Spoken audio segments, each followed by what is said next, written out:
Hello. How's everybody doing? All good? Cool. So, I'm Dan. I'm part of the Red Hat engineering team, working in messaging and IoT lately. My background is in open source messaging and integration, nice projects like ActiveMQ, Camel, Fuse Fabric, and things like that. And lately, as we will see soon, messaging is one of the crucial parts of successful IoT solutions. So lately we transitioned more and more into the IoT. And today I want to talk a little bit about what we are doing in terms of trying to create an IoT cloud or end-to-end IoT platform that could be used to create IoT applications. This is all done under the ECLIPSE IoT efforts, and I will talk about 3 projects: ECLIPSE KURA, ECLIPSE HONO, and ECLIPSE KAPUA.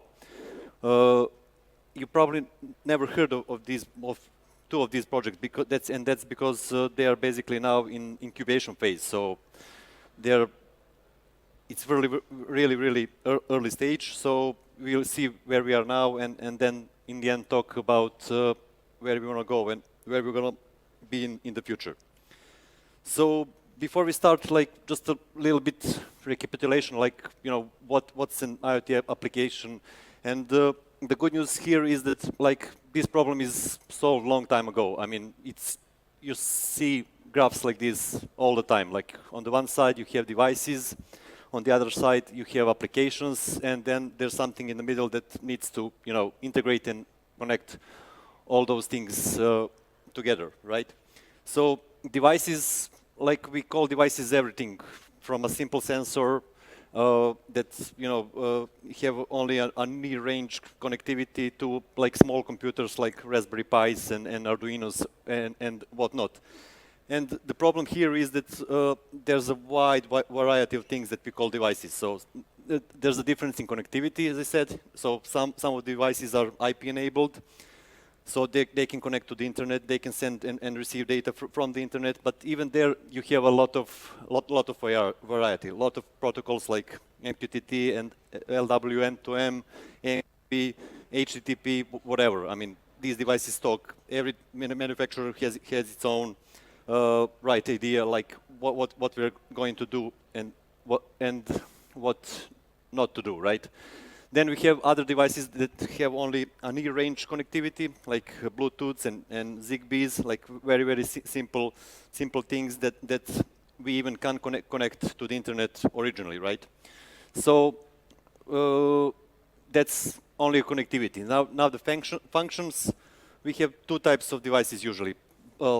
Some kind of sensors that send telemetry data to the cloud. So a usual example is a temperature sensor, and then we have actuators that actually control the environment. So in this kind of scenario where you have a temperature sensor, then you have some kind of the control unit for the AC that can turn on and turn off and regulate the data that actually a sensor is sending about. Applications, on the other hand, it's everything, from the good old enterprise applications that we all know of, to the latest trend in microservices and everything we can have in between. And there's just a couple of things that these applications want to do. So they want to use the data that's generated by devices. They generally want to control these devices in some manner, and they want to control the cloud environment, this thing that connects devices to the enterprise application platform. So, but we'll talk more about it in a minute.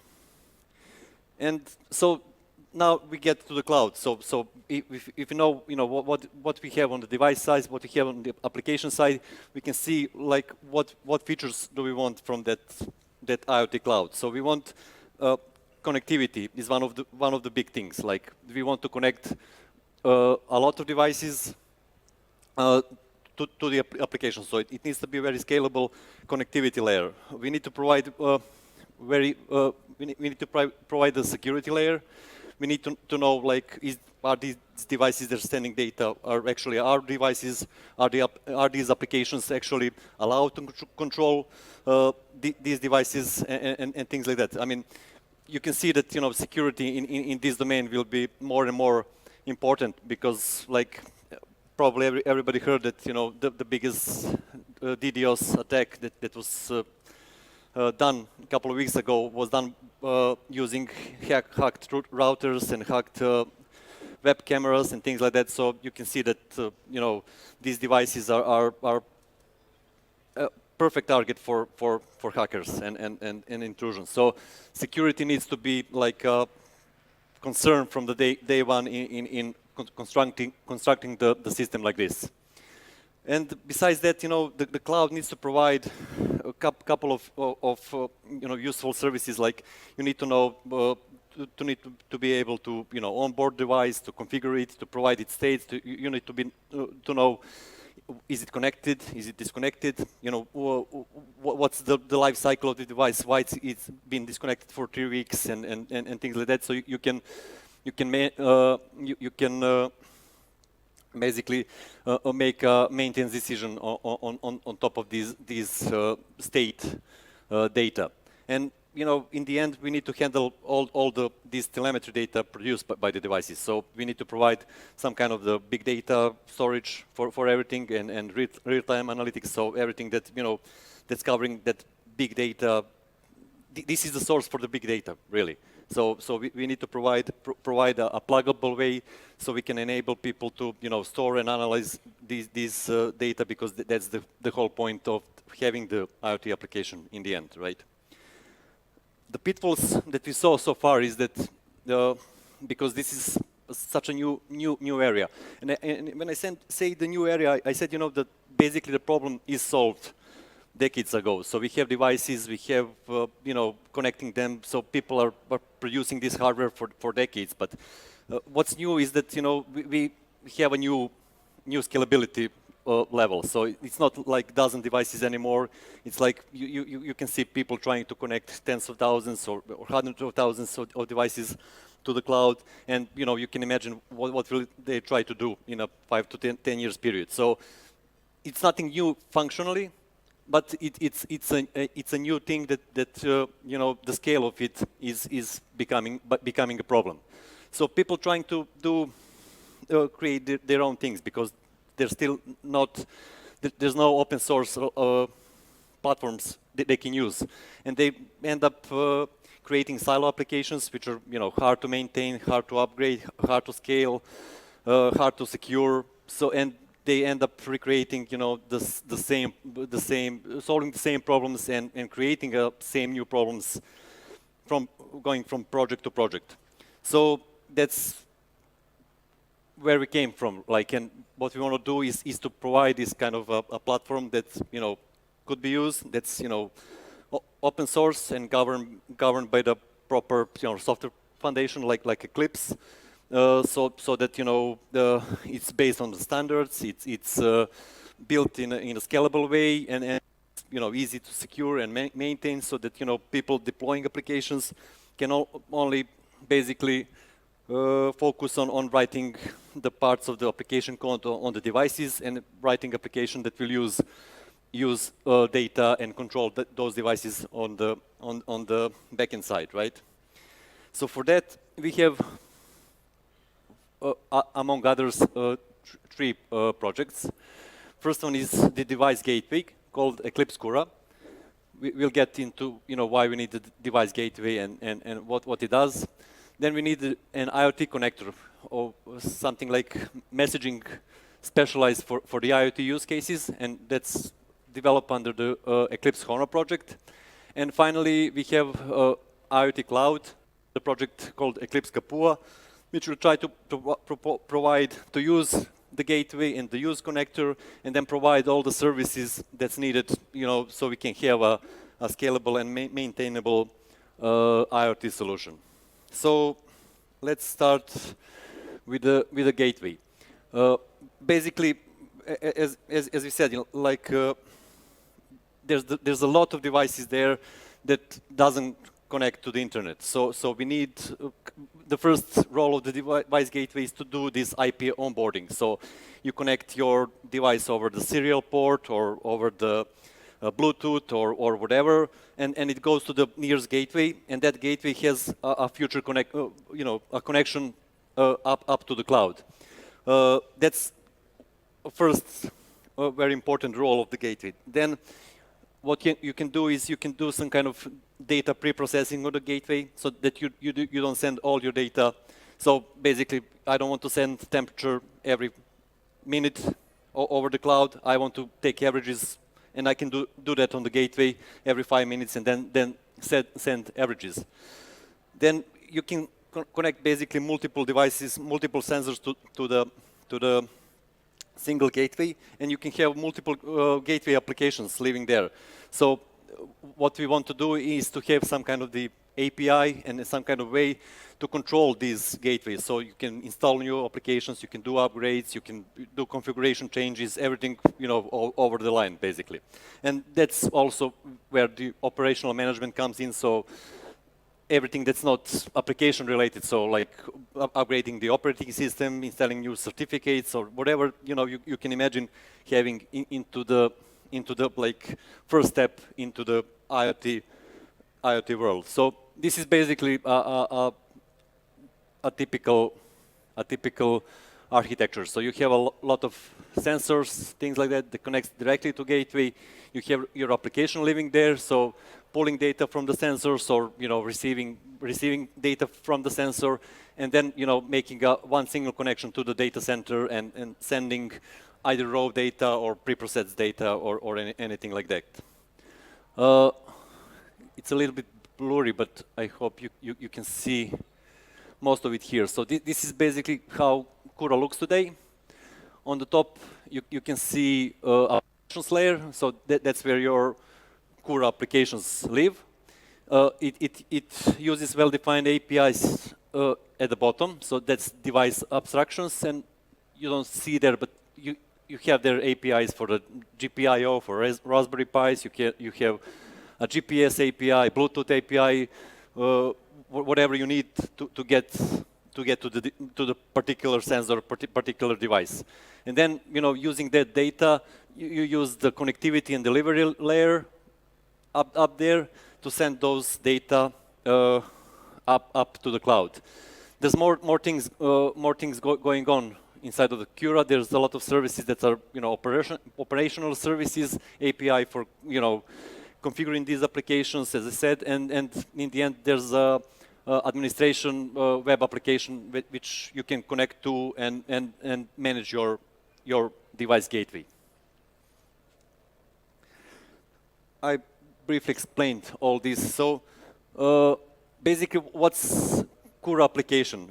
KURA application is in the end an OSGI bundle, a simple thing that you can deploy on KURA, and it can use all these APIs to connect to the device and connect with the cloud.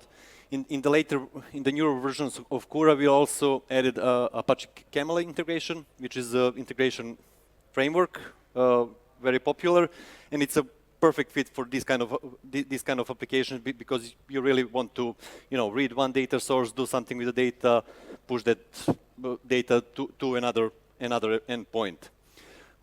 Just a little bit of, you know, feel so you can get how the device gateway application looks like. So you get your services from the environment, so you get your cloud service, then you know, read some payload, create your KURA payload object, like add all the metrics that you want to do, use your cloud client and say, you know, push this data, push this data to the cloud. That's all they read. And similar example, you know, using a camel will be something like this. So we have something that, you know, reads periodically from some kind of a sensor, do something on the data, and says, you know, use the KURA cloud component and, you know, ship that to the cloud. So that's the device part of the story. So we said, you know, on the other side, there needs to be something to receive all this data and to communicate with the devices. And the messaging plays a big part in this kind of environment. Because it's basically an unnatural fit. So, you know, messaging was used, you know, for decades for integration purposes, and basically this is just another integration thing. So it's not that you're connecting your enterprise integration applications. You know, you're connecting a little applications that live on the gateways. It's the same problem. It's the same communication patterns that we've seen. So again, the difference is only the scale and the nature of the payload. So ECLIPSE KURA using something that's called an MQTT protocol to talk to the cloud, and basically for every device I will talk about later on, it uses a couple of topics to send the data and receive the data from. It usually at the moment it usually expects some kind of the message broker on the other side to connect to, so something like Apache ActiveMQ or ECLIPSE PAHO or any other MQTT enabled broker. So MQTT is a standardized protocol created by companies like IBM and Eurotech, and it was designed for the machine-to-machine computing and this kind of embedded computing even before IoT was coined as a term. So it has a couple of main features that it's really, really lightweight, and not just lightweight in terms of network usage, which is very important, and you know, because these devices are not always connected to the wired internet. Sometimes it's going to the cellular or satellite connection. So it's very, very important to be very, very efficient on the wire. But also, it's very important.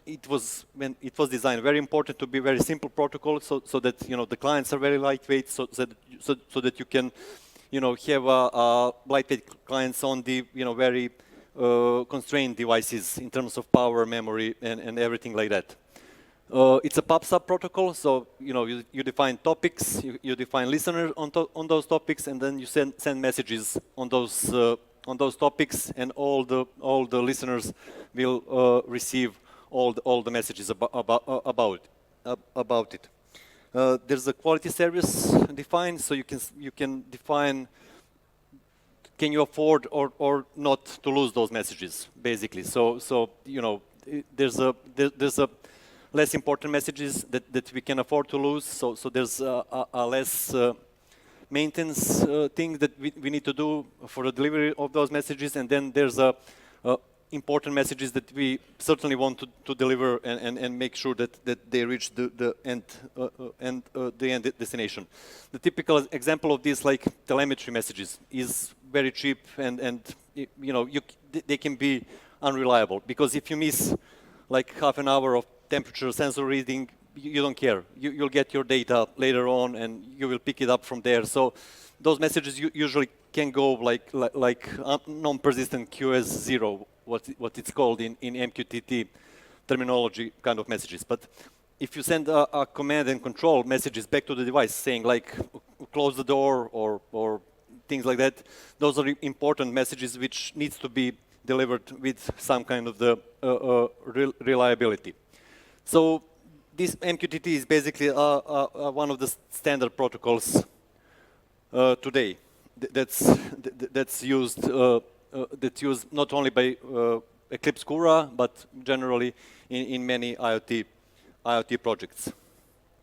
So with this, I mean, we at some point will get some kind of the limitations of this approach. So having a large number of devices and gateways connecting to the single message broker, it will scale up until some point. So in the practice, we usually see like 5,000, 10,000 devices connections on a single broker will work pretty fine. But if you start to pushing things, then you need to start thinking about how we're gonna scale this up. And the scalability is in terms of, we want to scale number of connections and number of these topics that we want to have in the system. Then also, if you start from the basic principles like we have here, basically people today define security basically on the broker address space. So we say, this username or this certificate can talk with this topic space and things like that, which is, okay if you're low level into things and designing these things. But ideally, for the general purpose IoT platform, you want to define security based on the IoT context. So you won't say, I have this device. Does this device can send telemetry data or not? Does this application can control these devices or not? So that's the other thing that you don't get when you just use KURA and a single broker here. And basically, using just MQTT and general message brokers, general messaging is designed to solve wide variety of problems. It's not just this. So there's no any message format going on there, and you can support a lot of use cases. So maybe we need to define something that's more tailored toward just these well-defined use cases, sending telemetry data up and getting command and control messages down to the devices. So that's where the ECLIPSE HONO project gets in. Like that's the project that try to get above all these limitations. So the idea is to provide a tailored messaging just for the IoT kind of use case, to provide, to solve all these recurring problems and to provide, ready to run thing that you can use.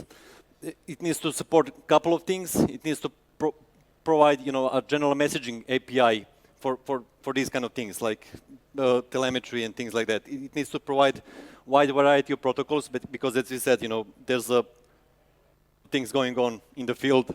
So, we need to provide support for everything. And we want to be able to, use any of the currently available messaging infrastructure that you're probably already using in your projects to support this. So if you have a JMS broker, use JMS broker. If you want to use Kafka or AMQP broker, go use Kafka and AMQP broker underneath these well-defined APIs for the IoT. So far, this is the main features that define HONO. So it needs to be hugely scalable. So hundreds of thousands of connections and devices.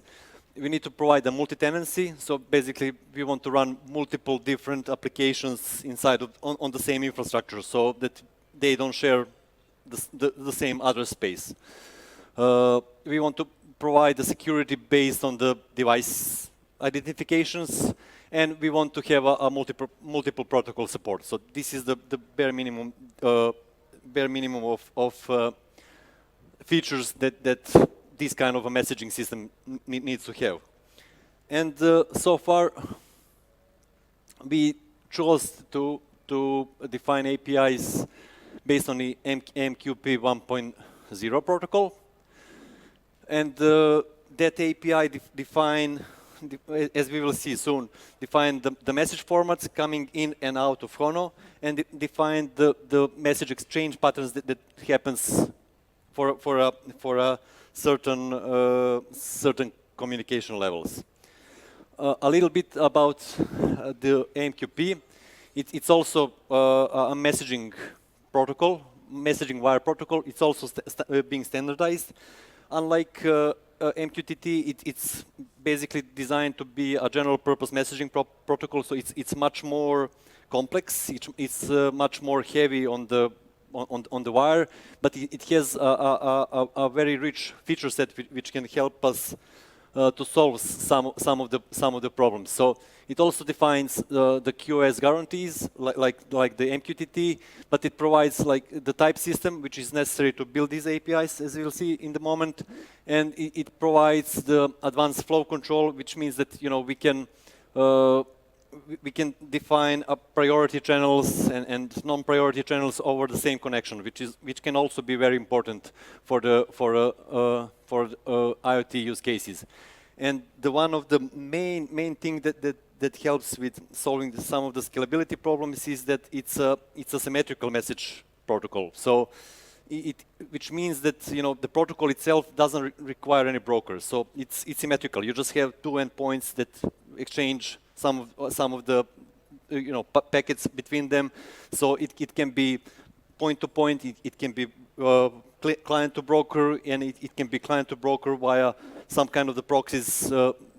So it can support all these kind of messaging patterns that are regular messaging. Other messaging protocols usually don't provide, because messaging protocols are usually designed to be client broker kind of thing. If you take a look at here, this is taken from some other specification, but this is just an example of how you can design an API using AMQP. So it's not an API in terms of programming language, designing interfaces and objects and things like that. It's just defining the message formats that can be that's going into the system and going out to the system. So here we define, like, we expect all the messages to go to the management address, and we expect a certain kind of application properties there, like operation, create, type, queue, things like that, and even the payload of the message, which is usually, in all other protocols are just a binary blob or something like that. Here you have a complete type system, and you can define very granularly how your message should look. And this helps when you're going, if you have a Java-only application and one small application, it doesn't matter. You will, convert your data into any protocol you feel like, send and receive, and it's all good. But if you're going from the device that's written in C or something like that, and that's going to the cloud, and that's consumed by the Java application and Python application and things like that, if you have something like this, it's very valuable, because you get this this type conversion basically from free, from the protocol itself and from the clients itself. On the other side, when I was saying that AMQP is a symmetrical protocol, it allows us to create a couple of messaging servers that are not broker, and that can help a lot in terms of scaling the whole application out. One of the main pieces is something called AMQP router, and as it said, it's not a broker. It means that message broker will, when you send a message to the message broker gets the ownership of that message. It stores it and sets, yeah, I got this message, you're done with it, and then send that message to the consumer, and the same cycle happens on the other side. Message router is just a simple. You can look at it like a network router. It receives packets. Different kind of packets, and depending on the connection link and the message header properties and things like that, it routes those messages to different kind of AMQP endpoints on the other side. And these other endpoints, as we will see soon, can be end consumers, or can be brokers, or can be anything. So any other AMQP endpoint can live there. So interesting thing about AMQP routers as well is that you can create a complex router topology. So it doesn't need to be one router. So you can have multiple routers that are interconnected between themselves. and they basically can provide redundant paths between the endpoints. And with those redundant paths, we basically have some kind of the connection, operational failure protection without introducing the traditional master-slave broker technologies. So what are the benefits of all this? The benefits are simple. Like brokers, message brokers are stateful beasts. Like it's like a database. You have a lot of state there. You need to store your messages. You need to know everything about your connections, sessions, transactions, consumers. There's a lot of things going on. Router, on the other hand, is a simple thing. It just routes the packages around, so it can scale much better than the broker, and it's basically in theory a stateless thing. So you can have multiple brokers, putting it up very quickly. They learn about each other. They create a network, and they route traffic around. And from all these properties, you can see that something like a network of AMQP routers is very good candidate to be a gateway into the cloud system for IoT solutions, because when you have a lot of these so to say cheap routers to run and to operate as an entry, you can have a lot of connections connecting to them, and then those connections, those addresses can be then concentrated and then push forward deeper into the system, right? So what we envision like a scalable messaging for IoT solutions is like combinations of the brokers and the routers. So in this scenario, you can look at the message broker only as a message store, like only the messages that are important for us, the persistent messages will touch the broker. Everything else can go only through the network thing, and then the brokers doesn't need to handle connections at all. So they only have connections from the router network, so not from the devices. So we did this device, is it called connection concentration? Like tens of thousands of connections are now just a dozen of connections coming to the broker, and then a lot of traffic doesn't even touch the brokers. So that's how we can push the scalability of the messaging solutions to the basically next level. So that was like scalable messaging story, which is important part of all this HONO story, because it's integral part of it. So we have an AMQP as a protocol, which we can define the APIs in, and then we have brokers and routers which we can do a scalable messaging used by the AMQP. And now back to the IoT thing, like there's a 4 kind of APIs that are so far identified that will be implemented by HONO. First one, obviously telemetry, like things are going in from the devices like the data. Then there's a command and control kind of thing, like sending a command from the service, backend service to the device, and then waiting for a response back from the device if operation was successful or not. There's a device registration when device comes and says this is me, give me my credentials. And there's also a device lifecycle events, like the HONO itself can create events like they call that wheel and bird messages. So bird messages, when device comes online, the wheel messages when device goes offline. So these kind of events are generated by this basically connectivity layer and pushed toward to the IoT cloud platform, so that later on you have a whole history of device lifecycle there. This is kind of a big picture architectural view of the HONO. So on one side you have a lot of devices using different kind of protocols, and because AMQP is a native protocol for HONO, so devices that talk directly AMQP can connect directly. everything else needs to go to some kind of the protocol adapter there. And the idea is that, again, here the whole problem is also, again, scaling, right? So if you have a scalable messaging system and then protocol adapters are some heavy stateful things and which doesn't scale, you lose all the benefits there. So the idea is that, the protocol adapter needs to be, a stateless thing that you can just run in a Docker container or everything. You can run thousands of them and run behind some kind of the load balancer and things like that, and things will connect. And on the other side, so you have a like MQTT message coming there, and then AMQP message going forward to the HONO.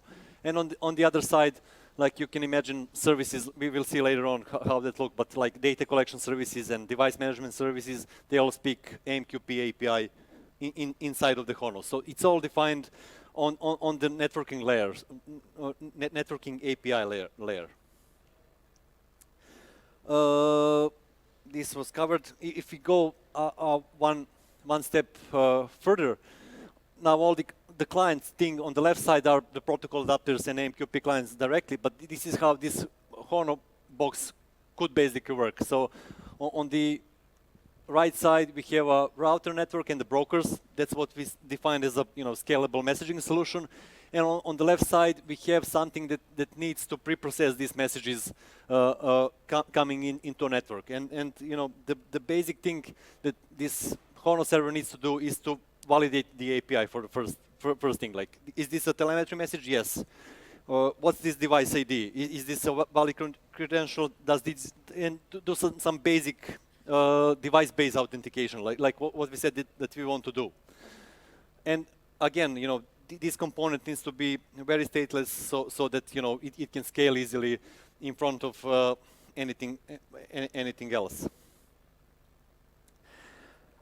So at the moment, this HONO project is in incubation at ECLIPSE. So there's no release, but there's the code there. So there's the project at GitHub, and this implementation of all this story is now being done using the Vertex framework and the Qpit Proton library for AMQP encoding and decoding. So that gives us a basic toolkit to build these stateless AMQP servers, and it's all glued together using the Spring Boot and Docker. So basically, you have a very easyable solution, so you can easily package everything into Docker and configure it easily, run it at a scale, whatever you need. On the other hand, all this talk about the scalable messaging that's currently being implemented using the Apache QP dispatch router project and Apache ActiveMQ Artemis as an AMQP message broker. Okay. So now we have, we covered two pieces. We covered the device kind of story, so we know how to connect to the different sensors and things like that, and how to push this data to the cloud and handle all that connection load and data load. But still behind that, there's, if you stop there, there's nothing behind it. So you need to go from scratch and build your services, build a service for configuring data, configuring devices, onboarding devices, upgrading devices, doing all that. So idea behind the ECLIPSE KAPUA project is to provide all this. So to be that complete IoT cloud solution to use. So it needs to define and implement all these services, and it needs to be ready to run on a single machine for development purposes, but it needs to be, again, highly scalable so that you can basically, deploy it in a real-time application scenario. So the ECLIPSE KAPUA currently exists as a product of a Eurotech company called Everywhere Cloud, And the Red Hat with Eurotech, we are working toward open sourcing that. So this is also a project that's in incubation. So, and this is even in an earlier stage of incubation because this project doesn't have an open source code yet. So it's there, it's been approved, and we hope in the next week or two we will have a first code drop of this thing into the GitHub. But the important thing is that, you know, it's a proven thing that works, and thing that works well with the KURA because it's developed basically in the same space. And this again, it's a little bit blurry picture, but you can see a basic architecture of KAPUA. So on the left side, and this is how things look today. On the left side, we have a lot of KURA gateways that's connecting to the KAPUA. We have a device connectivity layer, and device connectivity layer today is Apache ActiveMQ, talking MQTT, and we'll talk about the future later on. Then we have a message routing layer, which basically is Apache Camel, which depending on which kind of messages are there telemetry messages or whatever, routes those messages into different services inside of the KAPUA project. So first service we have is a data management service, which you can imagine is trying to handle all the telemetry data. And there's basically two components there, which is, you know, the storage service, a pluggable support for, you know, any NoSQL kind of database that you want to put behind your telemetry stream. I think at the moment there's Elasticsearch used as a default implementation, and there's a real-time analytics engine like Apache Spark that could be used to, you know, make a usage of the real-time stream data coming from the message broker. And you know, when we are talking about this, so let's finish this story. So we have a connectivity coming to the broker, coming to the telemetry inside of one of the KAPUA services, which are already implemented. And then on the right side, you have your applications talking only to Eclipse KAPUA, and you know, querying this data and using KAPUA APIs to you know, use actually this data produced by the whole system. We have then two other services there. So it's device management service, which allows you to connect to your gateway, install new applications there, upgrade your current applications, configure them, do all this operational stuff that you need to do for a gateway. You have a device registry where you define all known devices known to you. You define their security credentials and things like that. So, and in the end, of course, you know, you have an application integration layer. That's where your, you know, applications are connecting to and using KAPUA. And those consist of a couple of APIs and also a web management console where you can have a you know, big picture monitoring view of your IoT system in general. So we covered all this. First implementation, because we are very short on time. It will be, you know, single JVM deployment. That's something that we hope to have ready to run and ready to demo in a couple of weeks. But the whole system is architectured in the microservices way, basically. So in the future, we will try to provide all different kind of deployment options for this. So you can run everything on your laptop when you're prototyping, when you're playing, and when you need to go to production, you Dockerize everything and go to some kind of a cloud platform and, you know, run everything at scale. That's the basic idea.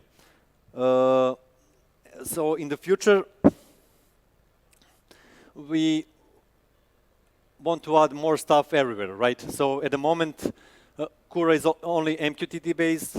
First thing we are doing is to add AMQP support there, which is very important, so that we can, you know, in an environment which allows us, we can go directly AMQP and connect to the cloud without using any protocol converters, but also and that's the big trend, as I said, moving more and more logic toward the devices, what they call edge computing or fog computing. So, and these gateways are right now also what you can buy commercially are pretty strong machines, and they're getting stronger and stronger, so you can put more software on it. So right now we have a Apache Camel there, but in the works is to provide some kind of the BPM for business process management things and defining those kind of rules on the data even before they hit the cloud.